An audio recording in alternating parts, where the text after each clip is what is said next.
안녕하세요. 저는 한림국제대학원 대학교 언어치료학 전공 초빙 교수로 있는 김수진입니다. 반갑습니다. 네, 오늘은 저희가 이제 지난 두 회차 동안 정상 아동 발달들에서 좀 봤잖아요. 그러면 이제 정상 아동들은 그런 특징들이 있는데 정상에서 많이 벗어난 친구들 중에서 우리가 자주 만나게 되는 아이들 중에 이제 자폐 스펙트럼 장애 아이들, ASD 아동들에 대해서 오늘은 좀 이야기를 해보려고 해요. ASD 아동들이 갖고 있는 결함이 다른 장애군에서도 사실 많이 나타나긴 하거든요. 그래서 우리가 이제 DSM-5에서 나타난 ASD와 그다음에 DSM-5에서 이제 새롭게 정의된 SCD 알고 계시죠? 소셜 커뮤니케이션 디스오더. 그래서 사회적 의사소통 장애 아동인데요. 이 둘을 구분 지어놨어요. DSM-5에서는. 그럼 SCD 아동들이 갖고 있는 이 네 가지 특징을 ASD 아동들은 다 가지고 있어요. 특정 사회적 맥락 상황에서 적절한 방식의 의사소통이 어렵고 청자에 따라서 자기 의사소통 조절하기 어렵고 대화 규칙 따르기 어렵고 이야기 말하기 규칙 따르기 어렵고 또 명시적인 거 따르기 어려운 거는 다 똑같아요. 그러면 SCD와 ASD를 어떻게 구별하느냐 이게 이제 가장 큰 어떤 어떤 기준은 많이들 말씀하시는 게 상동행동, 그다음에 어떤 집착, 강박 이런 게 SCD 아동들에는 없다고 봅니다. 그래서 이런 의사소통 의사소통 결핍이 있는데 아이들이 강박, 집착, 뭐 자극에 민감함 이런 게 있으면 이제 ASD로 진단을 하고 이런 게 없이 이런 의사소통의 활용에 좀 문제가 있는 경우에는 SCD로 진단을 한다고 해요. 그래서 엄마들이 이 SCD라는 장애군이 나타나면서 우리 애는 자폐가 아닐 거야. SCD일 수도 있어. 특히 고기능 아동들 사이에서는 부모님들이 SCD로 진단을 받았으면 좋겠는 그런 마음으로 여러 병원들을 가는 경우들도 있어요. 근데 그거는 이제 언어적인 특성보다는 아이들 감각이나 그런 강박적인 그런 특성을 보고 진단을 하는 거라는 걸 우리가 알고 있어야 어머님들께 좀 더 정확한 정보를 드릴 수 있을 것 같아요. 그리고 또 우리가 유사자폐라고 보는 RAD 아이들도 있죠. 현장에서 많이 보시는지는 모르겠는데 뭐 RAD라든지 아니면 또 비디오 증후군 이런 친구들이 이제 자폐 스펙트럼 아이들이 가지고 있는 특성들을 많이 가지고 있어요.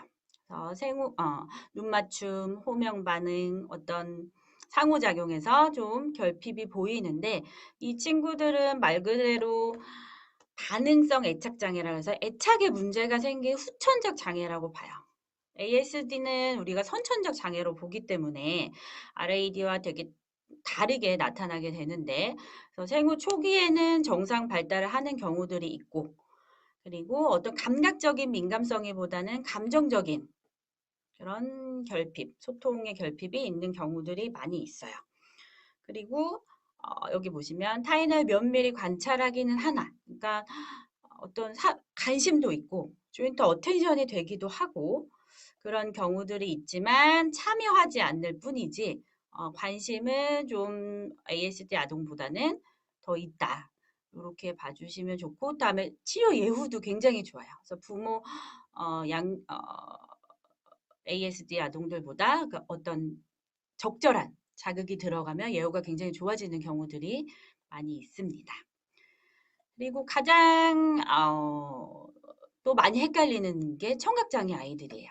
난청 친구들 같은 경우에도 초기에는 사회적 상호작용에 어려움이 많아요. 불러도 대답 없고. 그리고 이 아이들도 청각적인 정보를 처리하기보다는 시각적인 거를 막 많이 따라가기 때문에 감각적인 어쨌든 결손이 있어서 그래서 막 시각적으로 막 추구하는 것도 있는 것 같고 그다음에 이제 내가 불러도 대답이 없고, 그다음에 자기가 했던 말 계속하는 애들이 있어요. 반영어도 좀 나오는 것 같고, 이야기 반복하고, 그다음에 이 친구들도 굉장히 사회성이 좀 떨어진다고 많이 연구들이 되어 있는데, 그런 걸 보고 이제 난청 아이과 자폐, 그 자폐 아동인 줄 알고 계속 치료를 했는데 나중에 알고 보니까 난청이 있었던 경우들도 예전엔 되게 많았다고 해요. 근데 요즘에는 다 신생아 어, 청력 검사를 하니까 그런 것들이 많이 줄기는 했는데, 또 돌발성 난청들도 있기 때문에, 그래서 우리가 항상 봐야 되는 게 얘가 청각적인 문제가 있는 건 아닌지를 가장 주의 깊게 봤으면 좋겠고, 그래도 좀 다른 점이 있다고 봤을 때는 난청 아이들은 그래도 의도가 분명히 있는 경우들이 많이 있습니다. 그래서 의도도 있고 포인팅을 하기도 하고 모방을 해요. 그다음에 어른들의 그런 행동을 모방을 하기도 하고 어떤 소리에 굉장히 집중을 하기도 하고, 그리고 ASD 아동들 같은 경우에는 그런 제스처나 이런 게 굉장히 제한적이고 놀이 같은 게 기능적이지 않아요. 그래서 상징 놀이가 굉장히 제한적인 반면에 난청 아동들은 자기가 언어가 발달이 되면서 또 그 놀이 기능도 발달되는 경우들도 많이 있고요. 그 다음에 ASD 아동들이 좀 장난감을 비기능적으로 사용한다 그러면 이 친구들은 뭐 친구들과 함께하는 그런 놀이는 아니지만 평행놀이 상황에서 기능적으로 놀이를 하는 경우들이 많이 있습니다. 그리고 ASD 아동들이 여러 감각에 과도한 반응을 하는 반면에 난청 아동들은 어떤 청각이나 전정 감각, 자극에 과도하게 반응을 하지 다른 자극에는 좀 전형적인 반응을 보이는 경우들이 있다고 합니다. 그래서 요 두 장애군을 잘 우리가 살펴봐서 적절한 중재가 이루어져야 할 텐데, 간혹 ASD 아동들 중에도 난청인 아동들이 있고 난청인데 ASD인 아동들도 있기 때문에 면밀히 살펴봐야 될 것 같아요. 아동의 관심사를 따라가는 거기 때문에 굉장히 기능적일 수 있고, 그다음에 애가 치료실 입실 거부하고 막 불순응하는 거 있잖아요. 그래서 그런 문제들이 많이 줄어들 수 있겠죠. 그래서 무바라, 특히 또 이제 자폐 성향이 강한 친구들한테 굉장히 지시적인 걸 하다 보면 많이 힘들어질 수 있는데, 이렇게 촉진적인 반응을 하다 보면 더 기능이 향상되는 경우들이 많이 있다라는 여러 가지 연구 결과들이 많이 있죠. 그래서 이런 반응적인 상호작용을 따르는 접근법들이 여러 개가 있어요. 그래서 또 우리 친구들이 많이 하는 그런 치료 중에 플로우 타임, 어머님들이 뭐 플로우 타임 갔다 왔어요, 이런 말씀 많이 하시죠? 그렇지 않나요? 그래서 플로우 타임도 이런 반응적 상호작용을 최대한 놀이를 통해서 최대한 이끌어내는 그런 어떤 기법 중에 하나고, ESDM은 많이 들어보셨나요? ESDM보다 이제 ABA로 많이 더 아실 것 같아요. 자폐 스펙트럼 ASD 아동들이 가장 많이 하고 있는 요즘에 하는 치료가 뭐 감통 치료도 있고, 그다음에 ABA 치료 많이 하죠. 많이 하는데 ABA도 우리가 옛날에 알던 그냥 뭐 하면 과자 주고 뭐 하면 과자 주고 이런 치료 뭐 DTT 방식이 있는가 하면 이렇게 반응적인 상호작용을 이끄는 ESDM 방식도 있다고 합니다. 그래서 이 방식은 인지, 사회성, 뭐 정서 발달, 언어 영역 발달을 같이 상호작용을 중심으로 그런 맥락 속에서 발달시키는 걸 목표로 하는 곳이고, 그래서 뭐 무조건 과자를 이렇게 준다는 것보다는 기능적인 강화물을 주는 그런 방식이라고 해요. 그래서 그래서 행동치료사들이 많이 하고 있는 그런 프로그램 중에 하나인데, 아동의 주도를 따르고 아동이 선택을 하기 때문에 이것도 아동이 동기화돼서 할 수 있는 그런 좋은 프로그램인 것 같아요.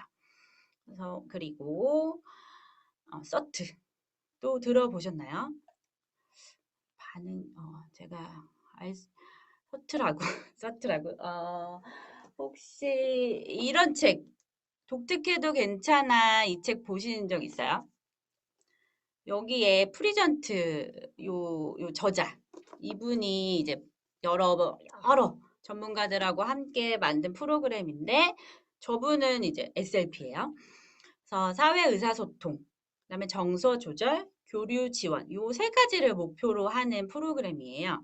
그래서 가족, 교육자, 치료사가 팀을 이뤄서 이 아동의 이 세 가지 영역에서 의미 있는 진전을 이뤄야 한다라고 만든 프로그램인데 굉장히 좋지만 지금 현재 우리나라에서 적용하기가 많이 어려운 상황이기도 합니다.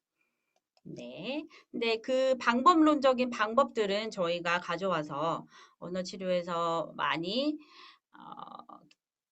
적용하면 좋을 것 같아요. 그래서 한번 가져와 봤고 시중에도 저거와 관련된 책들도 많이 있으니까 시간 되시면 좀 봤으면 좋겠고 그리고 우리한테 좀 제일 익숙한 건 이제 한엔 센터에서 나오는 프로그램들 혹시 들어보셨나요? 그렇죠. 네, 한해센터에서 일반이 아니라 그냥 언어 발달 지연 아동들에 적용할 수 있는 뭐 ITT 그런 프로그램도 있고 그다음에 ASD 아동들에게 이제 적용하는 프로그램인 이 몰덴 월즈라는 프로그램이 있는데 한해는 부모 교육 프로그램이에요. 그래서 우리가 아동을 직접 치료하는 게 아니라 부모를 아동과 의사소통할 수 있는 방법, 전략들을 알려주고 부모를 교육하는 그런 프로그램입니다. 그래서 여러분들 이 책도 많이 보셨을 것 같은데 여기가 몰덴 월즈. 이 프로그램이 이 책에 나와 있어요. 그래서 굉장히 번역도 잘 되어 있고 물론 우리나라 실정에 우리나라 문화와 좀 안 맞는 것들도 있긴 하지만 어머님들과 상담하실 때 굉장히 잘 사용하실 수 있는 교재 중에 하나인 것 같아요. 거는 애들 또 알파벳 같은 거 많이 좋아하잖아요. 알파벳, 뭐 숫자, 퍼즐 뭐 그런 거 하고 싶어요. 숫자 1, 2, 3대로 넣던지 A, B, C, D로 넣던지 그러면 그런 거 다 치워버리세요 하는 의사 선생님들도 계시는데 그거에만 반응하고 애가 그걸 좋아하면 그걸로 아이의 의도를 계속 이끌어내야 하는 게 좋다라고 생각하는 게 이제 제 입장인데 그래서 예전에도 ABCD 그 ABCD 판에서 꼭 맞춰야 되는 친구들이 있었어요. 그러면 A, B 다음에 C는 없고 D가 있으면 이제 C가 없으면 이제 큰일 나잖아요. 그러면 C를 뭐 제가 이렇게 보는 데서 숨긴다든지 그러면 아이가 찾게 한다든지 그런 식으로 조금씩 상호작용을 하나씩 만들어 나가는 그런 게 중요한 것 같아요. 그래서 얘가 뭘 좋아하는지 아는 게 가장 중요할 것 같아요. 그러면 뭐 제가 처음에는 보이는 데서 숨기고 뭐 울고불고 난리 나기도 해요. 그런데 네가 이렇게 와서 뭐 찾아보고 그러면 가져갈 수 있기도 하고 어느 날은 제가 뭐 안 보이는데 안 볼 때도 숨겨요. 그러면 자기가 와서 막 이렇게 찾아보기도 하고 그런 식으로 상호작용이 좀 일어나는 근데 뭐 그게 한 번에 되지는 않지만 반복해서 하다 보면 아동들에게도 걔네들은 또 반복적인 거에 대한 또 기억이 굉장히 좋은 편이기 때문에 그런 아동이 좋아하는 걸 가지고 하는 게 가장 자연스럽고 그다음에 부모님이 집에서 하기에도 쉽고 저는 그렇게 생각을 합니다. 친구들에게 또 많이 하고 있는 프로그램 중 하나가 이제 팩스죠. 팩스도 굉장히 팩스도 제대로 배우고 해야 되는 그런 프로그램이죠. 그래서 엄마들도 싫어하지 않아도 요즘에는 생각들이 많이들 바뀌신 것 같아요. 옛날에는 요런 그런 보완 대체를 쓰면 애가 저 말을 안 하지 않을까요? 이런 걱정들이 많이 있었는데 주변에서 이런 경우 이 팩스로 효과를 본 친구들도 많이 있고 그리고 정교화된 그런 프로그램을 제공하는 기관들도 많아지고 그리고 또 ABA 그런 행동 치료사들도 사실 굉장히 많이 하고 있는 것 같아요. 언어 치료사들보다 더 많이 공부하는 경우도 많이 본 것 같아요. 그래서 팩스도 일단은 아이가 자기가 원하는 걸 주는 거잖아요. 아이가 원하는 걸 주고, 원하는 걸 그림을 주고, 원하는 걸 얻어내는 거기 때문에 아이의 의사소통 의도를 이끌어내는 거, 초기, 그런 요구하기, 그런 의사소통 의도를 이끌어내는데 굉장히 적절한 프로그램 중에 하나인데, 그렇게 되면 이렇게 교환하는 거구나. 사람이랑 내가 원하는 걸 주고 받고 하는구나. 요런 의사소통이 그런 거구나라는 컨셉을 알게 하는 것 중에는 제일 좋은 방법 중에 하나인 것 같아요. 그래서 상호작용 기술을 늘리고 그다음에 어쨌든 내가 원하는 걸 하는 거. 엄마가 원하는 거를 내가 주는 게 아니라 내가 원하는 걸 하는 거기 때문에 자기 동기화된 그 요구를 하는 거라서 빈도도 많이 높아지는데 반대로 이 팩스를 잘못 알고 아동이 이렇게 그림 쫙 깔고 물 어디 있어? 물 주면 엄마가 물 주고 이거는 팩스가 아닌 거예요. 친구들한테는 어쨌든 반응적인 그런 반응적으로 계속 상호작용하는 방법을 익혀야 되고 그런 거를 치료사만 치료사에서 할 게 아니라 부모님한테도 계속 알려줘야 되고 알려주는 방법 중에 하나로 제가 이제 한인 프로그램을 소개시켜 드렸고 그 다음에 이제 다른 방법으로는 팩스가 있다. 그거를 염두에 두시고 내가 지금 하고 있는 아동에게 어떻게 적용해 볼까 그렇게 생각하시면 좋을 것 같아요. 반영어. 그다음에 지연 반영어가 있다가 또 지연 반영어로 갔다가 좀 수정된 반영어로 갔다가 그다음에 이제 빈도가 점점 감소한다. 요게 국룰이 국룰 요런 플로우로 진행이 됩니다. 근데 아직 즉각 반영어가 막 많이 나오는 애한테 저거 어떻게 없애요? 이렇게 물어보시는 어머님들께 이런 플로우가 있다고 이런 과정을 거쳐서 아이가 자기가 창의적인 언어를 산출하는 그런 순간에 반영어가 감소가 되는 거지. 이게 그냥 우리가 하지 마. 안 돼. 조용히 해. 이렇게 돼서 없애어지는 건 아니라는 걸 꼭 말씀드려야 될 것 같아요. 걔가 반영어를 언제 사용하느냐? 라고 또 물어볼 수 있어요. 엄마들은 그냥 맨날 따라해요. 뭐 이렇게 하지만 우리가 그거를 분석해서 부모님께 제대로 말씀드릴 수 있어야 될 것 같아요. 그래서 얘가 지금 사용하는 반향어가 즉각 반향어인지 지연 반향어인지 어떤 형태를 말씀드리고 즉각 반향어 중에는 이제 요런 네 가지 기능이 있는데 일단 애들 그냥 뭐 싫어 싫어 막 이렇게 다니는 애들 있어요. 특히 막 분노 표출하는데 그게 상호 아니면 이 뭐 알 수 없는 근데 하지만 동일한 패턴의 그런 발성을 하는 친구들이 있는데 그런 친구들은 그냥 자기 되게 고통스러울 때 그럴 때 그런 거를 하죠.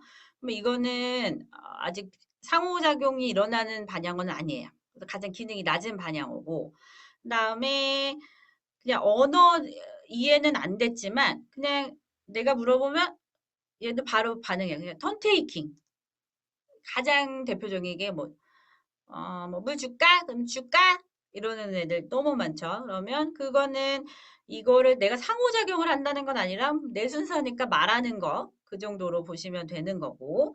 그다음에 언어적 이해는 있지만 비상호적으로 나타나는 거. 그럼 뭐가 있을까요?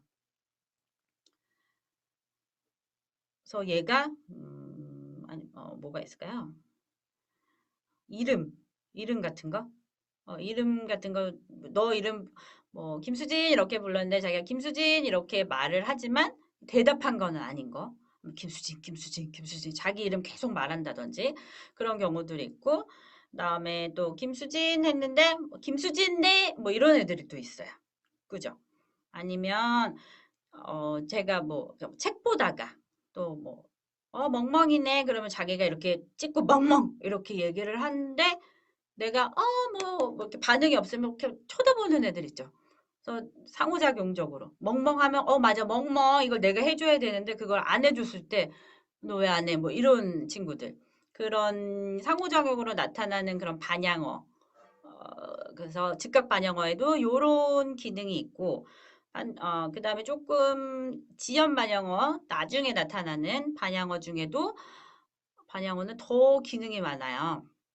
그래서 비목적적 기능. 또 제가 많이 본 친구들은 그런 영어 파닉스 노래 굉장히 많이 따라요. 막 F 뭐 B 바나나 뭐 이런 거 굉장히 계속 얘기를 한다든지 아니면 그런 친구들이 있고 그냥 목적은 없어요. 그냥 계속 그거 어디서 들었던 거 계속 따라하는 거고 그다음에 상황 연상 기능. 그럼 이 비목적적 기능은 아까 즉각 반영어의 첫 단계 그거랑 좀 비슷하다고 보시면 되고 상황 연상 기능 뭐 이렇게 치료실에 왔어요. 치료실에 왔는데 제가 이제 가자 그러면 뭐 갑자기 자 출동이다 뭐 이러는 친구들 있어요. 있잖아요. 그래서 폴리나 뭐 이런 데서 봤던 거 많이 따라하는 애들 그 상황에 맞기는 해요. 하지만 옛날에 봤던 그 기능을 옛날에 들었던 뭐, 지금 상황이 아니라 자 우리 가자 나는 분명히 얘기했지만 가자가 아니고 자 출동이다 이런 식으로 그 예전에 들었던 그 문구를 그대로 사용하는 아이들도 있고 그다음에 연습 기능 요런 친구들은 또 친구들 중에 계속 혼잣말 같이 하는 거 있죠. 뭐. 우리 이제 아이스크림 놀이 할까? 뭐, 나는 뭐 그런 얘기하면 선생님 그러면 갑자기 아이스, 아이스크림 뭐 이런 식으로 계속 아이스크림 주세요. 얼마예요? 뭐 혼자 계속 연습하는 애들이 있어요. 특히 막 낮게 그런 연습 기능도 있고 쭉 보면 또 뭐가 있을까요? 그래서 음, 요구 기능. 그래서 계속 이제 치료가 좀 끝날 간 무렵 이런 거 있잖아요. 마이쮸 줄까? 마이쮸 줄까? 저한테 계속 그래요. 그 마이쮸를 받을 때까지. 마이쮸 줄까? 마이쮸 줄까? 이건 분명히 걔가 마이쮸 달라는 거죠. 그래서 제가 뭐 끝날 때 마이쮸 줄까? 했던 그 문장을 자기가 요구하는 기능으로 반영어 형식으로 쓰는 거예요.